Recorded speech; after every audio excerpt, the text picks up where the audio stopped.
Everyone মৰণিটি ভিডিঅ'লৈ আপোনালোক সকলোকে স্বাগতম জনালোঁ।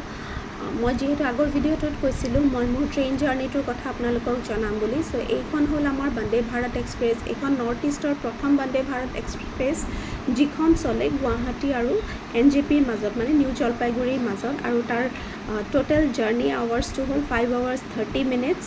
আৰু 4-5 ঘণ্টাৰ সময়ত ইয়াত ষ্টাৰ্ট কৰে গুৱাহাটী ষ্টেচনত 4:30 বজাত আৰু গৈ পায় NJP ৰাতি 10টা বজাত।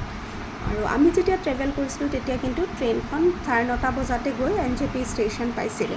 চ' আৰু ট্ৰেইনখনৰ ভিতৰত এয়া হ'ল ট্ৰেইনৰ ভিতৰৰ দৃশ্য। আৰু ইয়াত দুটা ধৰণৰ কেটাগৰী থাকে, এটা হ'ল চেয়াৰ কাৰ আৰু আনটো হ'ল এক্সিকিউটিভ। চেয়াৰ কাৰৰ প্ৰাইচটো হ'ল আপোনাৰ 1225 টকা আৰু এক্সিকিউটিভটো হ'ল আপোনাৰ 2205 টকা। চ' আৰু ইয়াতে এনেকৈ ওপৰত জেগা থাকে য'ত আপোনালোকে বস্তু থ'ব পাৰে। আৰু ইয়াতে এই টেম্পাৰেচাৰ কণ্ট্ৰল মানে AC বাটনকেইটা থাকে আৰু লগত লাইট কিছুমান থাকে, লাইটৰ বাটনখিনি থাকে। আৰু চেয়াৰখিনিৰ মাজত ভালেখিনি ডিষ্টেঞ্চ থাকে যাতে মানুহ এজন ধুনীয়াকৈ বহিব পাৰে। আৰু ফুট ৰেষ্টও ইয়াতে আছে, ভৰিখিনি আপোনালোকে তাত ধুনীয়াকৈ থ'ব পাৰে।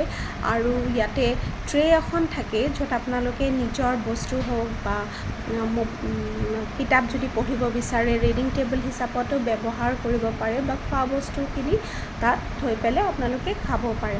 চ' এইখিনি সুবিধা ইয়াত দিয়া আছে। আৰু ইফালে চেয়াৰবিলাকো ইয়াতে চেয়াৰখিনিত ধুনীয়াকৈ ইয়াত পুছ বেক হেণ্ড ৰেষ্ট থাকে। আৰু চেয়াৰবিলাক পুছ বেক চেয়াৰ হয় যিবিলাক আপোনালোকে পিছফালে ঠেলি পেলাই পিঠিখনত ৰেষ্ট দিব পাৰে। আৰু প্ৰত্যেকখন চেয়াৰৰ তলতে এনেকৈ চাৰ্জিং বাটন কিছুমান থাকে। আৰু ইয়াতে আমাক সন্ধিয়া তেওঁলোকে স্নেক্স দিলে আৰু সেই স্নেক্সত দিছিলে কচৰি, জুচ, চকোপাই, চিৰা ভাজা, আৰু মই পাইছিলোঁ কফি, আৰু কিছুমানে চাহো দিছিলে।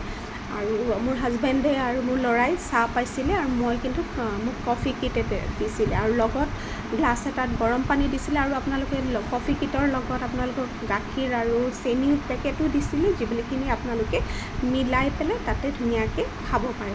ফুডটো আপোনালোকে নিজে যেতিয়া টিকেট কাটে তেতিয়া চিলেক্ট কৰিব পাৰে। আপোনালোকে ভেজো দিব পাৰে, নন ভেজো দিব পাৰে, সেইটো বা ন' ফুডৰ অপশ্যন থাকে, সেইটোও দিব পাৰে।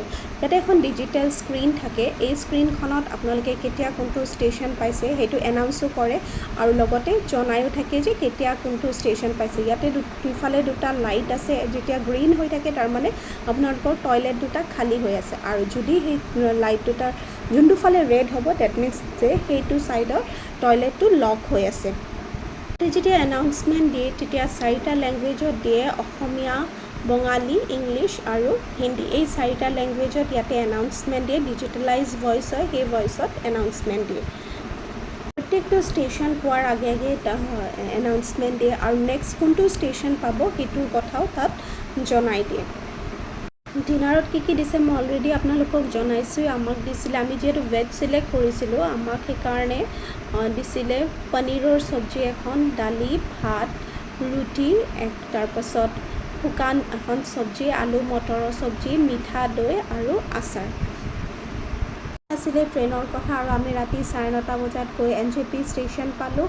আৰু যদি আপোনালোকৰ মোৰ ভিডিঅ'টো ভাল লাগিছে তেতিয়াহ'লে লাইক কৰিব, কমেণ্ট কৰিব আৰু শ্বেয়াৰ কৰি দিব। এতিয়ালৈ আহিছোঁ, বাই বাই।